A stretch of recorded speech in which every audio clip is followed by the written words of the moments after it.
quand les jeunes commencent à prendre de telles initiatives, de si belles initiatives, à travailler aussi sérieusement, à faire un travail de qualité de cette envergure, je crois que nous sommes rassurés. Nous sommes rassurés quant à la capacité des jeunes de notre pays, quant à la détermination des jeunes de notre pays de répondre à l'appel du président de la République, qui veut que cette jeunesse reconsidérée, responsabilisée, épanouie, soit cette jeunesse qui se mobilise, qui met toute son énergie au service du développement de ce pays. Chers jeunes de Ziguinchor, chers jeunes de Jemka, je vous remercie et vous félicite.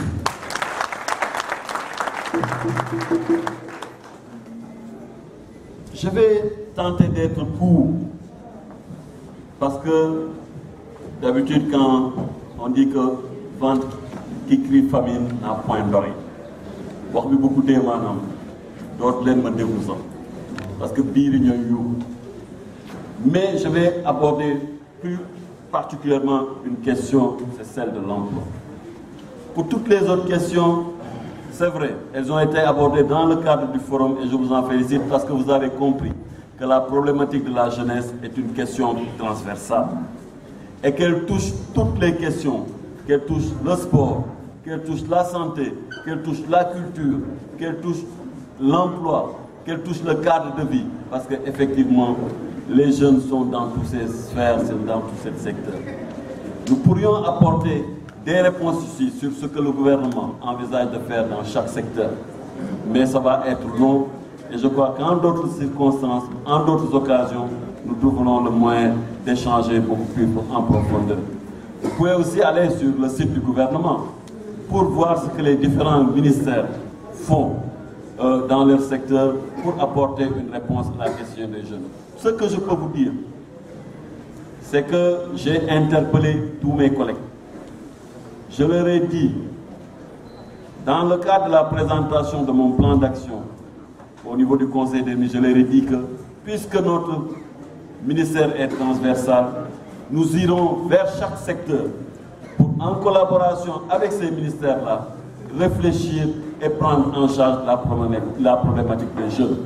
Et c'est pour cela que vous nous avez vu ici, il y a 2 semaines, accompagner le ministre de la Culture dans cette activité dans laquelle non seulement nous l'accompagnons physiquement, mais nous accompagnons financièrement. Nous prenons une partie de notre budget parce que nous considérons que la question de la culture interpelle les jeunes et que beaucoup de jeunes Sénégalais aujourd'hui sont dans ce secteur-là et notre devoir, c'est d'accompagner ce ministre de la Culture qui fait de belles choses. C'est comme cela aussi que nous accompagnons le ministre de la Santé. Vous connaissez tous le programme de promotion des jeunes qui, avec la mise en place de centres ados, de centres conseils ados dans les différents CEDEPS. Et pour cela, d'ailleurs, je suis en train de voir comment renforcer ce programme-là. Parce que le chef de l'État a donné instruction pour que nous puissions faire en sorte que les jeunes se prennent en charge eux-mêmes. Et qu'au-delà de la question du VIH, que nous puissions accompagner les jeunes sur d'autres questions de santé, telles que le paludisme, la toxicomanie, etc., etc. Donc je suis en train de voir comment faire en sorte que ce programme puisse sortir même de ces CEDEPS-là et qu'il puisse être beaucoup plus visible et qu'il puisse accompagner de manière sérieuse les jeunes dans le cadre de leur santé. C'est pour cela aussi que nous travaillons en étroite collaboration avec le ministre de l'Éducation nationale dans le cadre de la promotion des valeurs civiques, etc. etc. Donc, vous voyez, le ministre des Sports aussi, avec lequel j'étais hier à Fatick pour la clôture de la semaine nationale, de la semaine départementale de la jeunesse à Fatick et qui contribue à nos côtés. Et c'est pour ça que hier à Fatick, j'ai annoncé que la semaine nationale de la jeunesse de l'année prochaine se fera en parfait partenariat avec le ministère des Sports et avec le ministère de la Culture pour mieux renforcer notre cadre d'intervention, pour mieux prendre en charge la préoccupation des jeunes. Chers jeunes, je vous remercie, je vous félicite. Je vous remercie, je vous félicite, parce qu'aujourd'hui, je sens que nous sommes sur la bonne voie.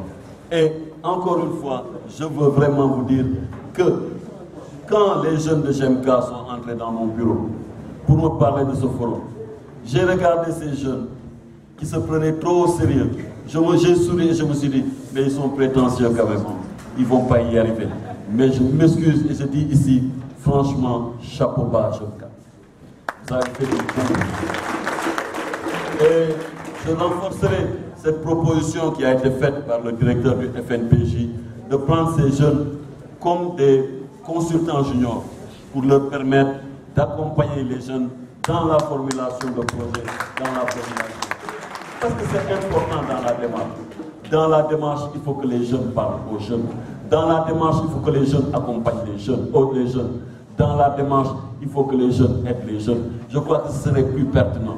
Et en tout cas, dans ce que je vais faire, je souhaite que les jeunes soient au cœur de tous les processus, du début jusqu'à la fin, du commencement jusqu'au bout. Il faut qu'ils soient à la réflexion, dans la mise en œuvre, mais aussi dans l'évaluation, pour mieux les servir, pour mieux les accompagner. Pour prendre une question, je vous dis, quand je vois Ziguinchor aujourd'hui, c'est vrai que ça peut surprendre de voir le niveau d'insalubrité. Parce que Ziguinchor était réputé comme toutes les villes lusophones, donc comme des villes propres. Quand vous allez au Cap-Vert, quand vous allez dans certains pays lusophones, c'est une tradition de propreté et de gestion du cadre de vie. Et Ziguinchor faisait partie de ce cadre-là.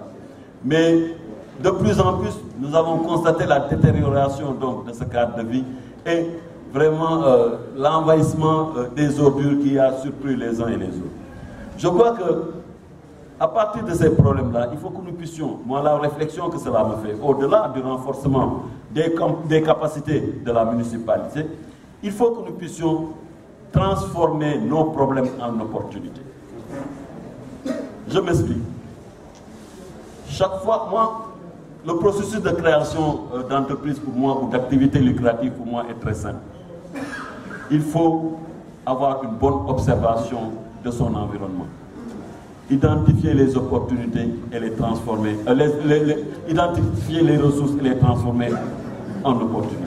Aujourd'hui, quand nous prenons la question de la santé, des ordures, j'ai l'habitude de dire que quand on parle d'ordures, on dit ordures, en les séparant en deux syllabes. Comment pouvons-nous faire aujourd'hui pour que ces ordures qui nous envahissent, qui nous rendent malades, nous puissions les transformer de telle sorte qu'elles deviennent des ressources pour les jeunes. J'ai proposé l'autre jour à des jeunes, je leur ai dit, je suis dans une réflexion pour l'installation d'une usine de transformation de déchets en engrais. Parce que cela se fait maintenant dans le monde. À partir de là, nous organisons les jeunes en coopérative. Nous organisons nos mamans pour qu'elles mettent devant chez elles donc, des poubelles.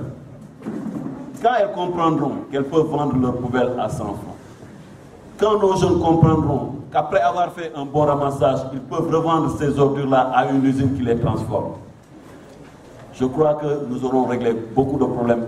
C'est-à-dire non seulement la question de le cadre de vie, parce que quelqu'un d'autre tout le mérite, puisque les gens vont commencer à trier leurs poubelles. Ils vont commencer à savoir qu'il y a des ordures solides, des ordures liquides, des ordures ménagères, des ordures organiques.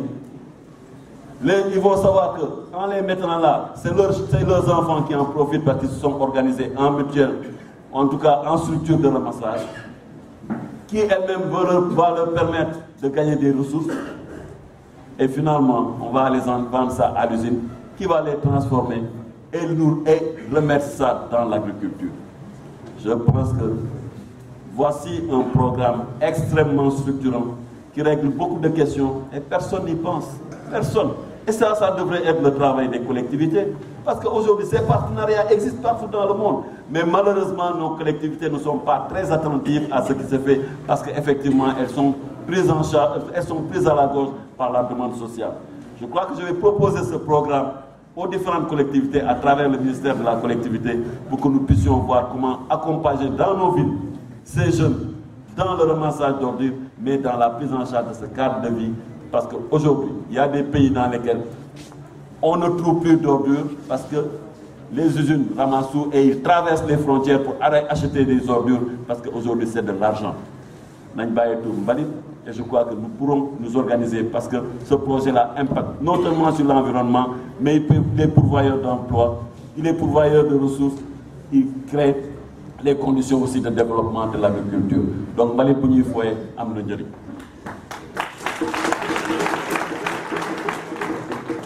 L'autre aspect, vous savez que le président de la République a une vision formidable. C'est de lier jeunesse, emploi et promotion des valeurs civiques. Parce qu'il a compris que la problématique majeure aujourd'hui, le gros problème des jeunes, au Sénégal et partout dans le monde, c'est la question de l'emploi. C'est-à-dire nous les mobiliser. Et c'est pour cela qu'il a dit que le ministère de la Jeunesse va être le ministère qui va réfléchir avec les jeunes pour la création d'emplois. Et c'est pour cela que dès notre arrivée, nous avons voulu faire de la problématique de l'emploi une question économique centrale, une question économique majeure, à prendre en charge par une vision, à prendre en charge par des objectifs, à prendre en charge par des programmes et projets structurants. Vous avez entendu le chef de l'État et je le remercie. Je profite vraiment de cette occasion pour remercier très fortement le président de la République pour son discours du 3 avril, où il a parfaitement résumé et pris en charge la problématique de l'emploi et apporté des réponses claires. Il s'est approprié vraiment la problématique des jeunes en matière d'emploi. Aujourd'hui, l'agriculture est le secteur sur lequel le chef de l'État compte pour développer notre pays. Pour la première fois dans notre pays, il y a une vision claire par rapport au levier qui doit développer le pays. Ce levier, s'il développe le pays, c'est lui qui va créer la croissance. Et c'est la croissance qui crée l'emploi et non autre chose. S'il n'y a pas de croissance dans notre pays, il n'y aura pas d'emploi. Et qu'aujourd'hui, donc, il faut que nous puissions nous appuyer sur cette initiative, cette vision du chef de l'État qui a compris qu'un pays se développe par étapes. Au Sénégal, on a voulu se développer à l'envers. Mais aujourd'hui, il faut revenir au fondement. Je ne peux pas comprendre, moi, et accepter qu'en Afrique, nous puissions avoir des problèmes pour donner de l'emploi aux jeunes. Alors que nous avons faim, alors que nous avons des terres, alors que nous avons de l'eau. Mais revenons au BABA. Production, transformation, commercialisation. Et ça commence par la production agricole, l'industrialisation par la transformation et le développement de services. Ce n'est pas extraordinaire. Il faut simplement avoir une vision, il faut simplement avoir la volonté. Et le président Macky Sall a une vision, une volonté. Quand il m'a confié le secteur de l'emploi, j'ai souri. Je lui ai dit, Monsieur le Président de la République, on va y aller et on va réussir. Puisque je sens en vous un homme déterminé, un homme qui a une vision, un homme qui sait ce qu'il faut faire dans ce pays. Et tant que c'est clair comme ça, moi je suis à l'aise. Et c'est pour cela, aujourd'hui, nous sommes en train de réussir quelque chose de formidable. Dans le secteur de l'agriculture, nous avons produit un programme extrêmement performant, très ambitieux, qui prend en charge les questions d'insertion des jeunes dans le secteur, qui prend en charge les questions d'aménagement du territoire, qui prend en charge les questions de production. C'est ce qu'on a appelé les programmes des domaines agricoles communautaires. Et je peux vous dire ici, que quand les experts de la Banque islamique de développement sont venus au Sénégal, quand nous leur avons présenté ce projet, il y en a un qui m'a fait sourire, qui a dit « Je ne savais pas que dans ce pays, il y avait des gens qui étaient capables de réfléchir de cette façon. » Et tout de suite, ce projet de 100 milliards, ils ont dit « Nous allons mettre immédiatement 60 milliards sur la table pour que vous puissiez réaliser ce programme-là. » Parce que ce programme, c'est ce que le chef de l'État disait l'autre jour, c'est un programme révolutionnaire qui va révolutionner l'agriculture au pays. Dans notre pays. Et je crois que vous pouvez, dans les prochains mois, quand nous aurons fini d'élaborer les procédures, vous verrez très bientôt les domaines agricoles se développer. Il y a 9 qui ont été identifiés. Et je crois que très bientôt, nous pourrons former des entrepreneurs agricoles. Écoutez-moi bien, des entrepreneurs agricoles, pas des ouvriers agricoles, des entrepreneurs agricoles pour qu'ils puissent développer leur pays, pour qu'ils puissent créer des entreprises dans le secteur de l'agriculture, pour qu'ils puissent créer les conditions de développement de l'agriculture, mais aussi de la croissance. Il y a un autre programme, le programme de valorisation des ressources du terroir. Je dis encore une fois, pourquoi je suis engagé fortement auprès du chef de l'État? Parce que sa vision est claire. Il nous a dit, je veux entamer un processus de territorialisation. Et je vais commencer d'ailleurs par la Casamance. Très souvent, le ministre de la décentralisation est ici, le ministre des collectivités, pour travailler sur ce projet de territorialisation, parce que la Casamance va être, Ziguinchor va être la zone test. Nous nous sommes dit, mais c'est formidable. À partir de cette idée, de cette vision du président de la République, nous allons identifier dans chaque partie du territoire national les ressources, les opportunités, et en fonction de cela, nous allons créer des programmes structurants. À Ziguinchor, quelles sont vos ressources? Quelles sont vos opportunités? C'est l'agriculture, c'est la production agricole. Et d'ailleurs, regardez ce que nos bonnes mamans font en termes de transformation agricole. Il n'y a pas ce qu'on ne transforme pas ici. Moi, quand je rentre chez moi, je remplis ma voiture de toutes sortes de produits. Je vais montrer à ma femme et à mes amis. La dernière fois en partant, c'était du savon. Quand j'ai déposé ça à la maison, j'ai rien dit à ma femme. Un jour, à force de passer devant le sachet, elle s'est dit, bon, je vais essayer ça. Elle a pris ce savon. Je vous jure, depuis, elle n'utilise que ça. Elle a abandonné tous les produits pharmaceutiques. Et c'est des femmes de Ziguinchor qui l'ont fait. Ça veut dire quoi? Aujourd'hui, la technicité existe. Il s'agit de faire en sorte pour que ces femmes-là, ces jeunes filles et autres, puissent s'activer dans la transformation, mais régler le problème auquel ils sont confrontés, c'est la vente, c'est la commercialisation. Parce qu'effectivement, nous devons faire. Et c'est pour cela que je dis aux institutions financières, vous avez fait 5 milliards de financement pour les femmes, aidez-les maintenant à vendre. En partenariat avec le ministère de la Jeunesse, nous devons créer ce que nous avons appelé les centrales de services. Il ne s'agit pas simplement de leur donner de l'argent. Il ne s'agit pas simplement qu'elles produisent, mais d'engager. Commençons par voir comment créer une plateforme de qualité, une plateforme de service. En qualité, d'abord ici. Et derrière, c'est créer ce que je propose, des boutiques Casamance, par exemple, à Dakar et ailleurs. Mettre des jeunes qui sont outillés en matière de commercialisation et de promotion, en matière de merchandising, etc. Mais vous allez voir que ça va booster, ça va décoller, ça va exploser. Parce que maintenant, elles pourront vendre leur production. C'est comme ça qu'on développe un pays. C'est comme ça qu'on crée des programmes. On identifie des problèmes et on apporte des solutions. Et pourtant, et souvent les solutions sont apportées demain. C'est qu'on n'y réfléchit pas beaucoup. Et c'est ça le pouvoir. Sur d'autres terroirs, nous allons dans le Fouladou. Mais qu'est-ce qu'ils ont? Ils ont de la terre. La terre est rousse.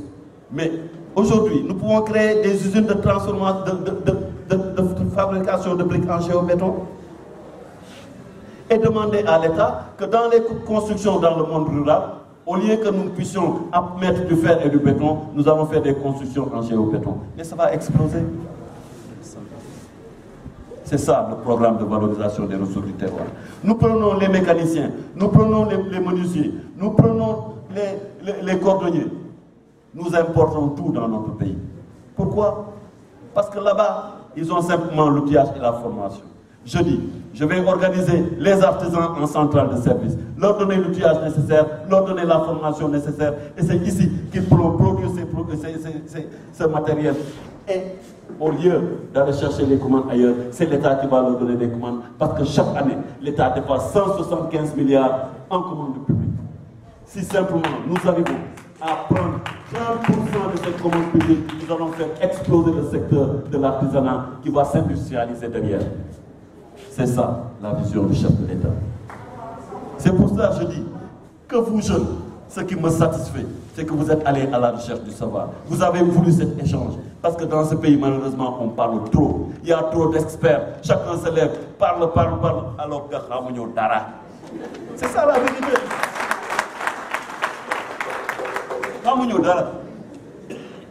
Vous avez cherché à savoir ce que le gouvernement fait. Et je suis sûr qu'en sortant d'ici, vous serez rassurés. Parce que dans le pays, il y a des gens qui sont dans l'espace public, qui font du bruit du jour au lendemain, qui font croire que le pays d'Araché au fait, qui font croire que dans le pays du doc, alors que vous savez que c'est nos doc. Parce que les malins noirs,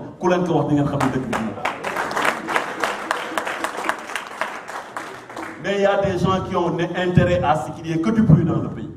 Parce que l'on l'a arrangé. Nous arrangé. Refusez cela. Le Premier ministre l'a dit l'autre jour. Faites-nous confiance. Venez travailler avec nous. Exigez de nous des résultats.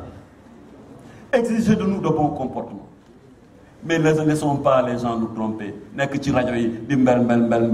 Alors que une science. Ils ont simplement envie que dans ce pays, il n'y ait que du bruit. C'est pour cela que je vous félicite. Et ce que vous avez fait aujourd'hui doit être un exemple partout. Amener les jeunes à s'asseoir avec leurs responsables, avec les ministres, avec le gouvernement, échanger avec eux et savoir ce que le gouvernement a prévu. Et je peux vous dire que là où d'autres avaient dit qu'ils n'avaient pas de solution, là où d'autres ont dit qu'ils avaient échoué, le président de la République, Macky Sall, a des solutions. Le président de la République, Macky Sall, réussira.